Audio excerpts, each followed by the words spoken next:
Ikinababahala ng mga kaanak ng mga nawawalang sabongero na nasa kustodiya pa rin ng Philippine National Police sa halip na nasa regular na kulungan ang mga pulis na akusado. Tiniyak naman ng PNP-CIDG na walang special treatment sa kanilang mga kabaro. Balitang hatid ni Sandra Aguinaldo.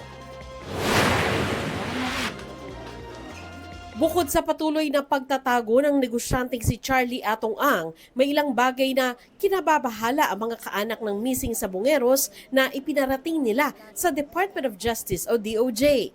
Kasama ang state witness na si Julie Dondon Patidongan, nakipagpulong ang mga kaanak ng missing sabongeros sa prosecutors ng kaso para raw ipaalam ang kanilang pagkabahala sa patuloy na pananatili ng mga pulis sa custody ng PNP imbes na nakakulong sa regular na piitan.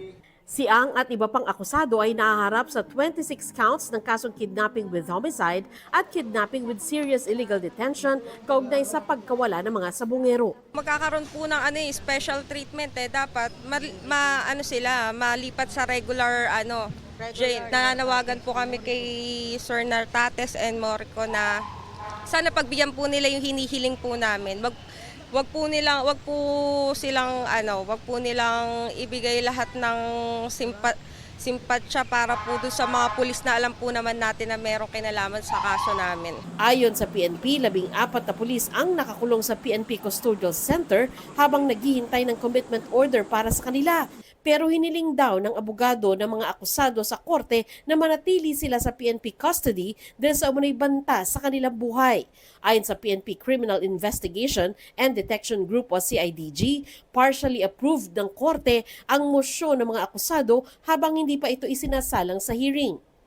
Ginarantyahan din ng PNP-CIDG na hindi sila binibigyan ng special treatment sa kulungan. Hiniling naman ng mga kaanak ng nawawalang mga sabongero sa DOJ na i-consolidate ang mga kaso kaugnay dito. Sa ngayon kasi, dinidinig ang mga ito sa iba't ibang korte sa Lipa City, Batangas at sa Santa Cruz at San Pablo sa Laguna. Hirap din daw ang ilan sa kanila sa pamasahe para mapuntahan ang mga hearing.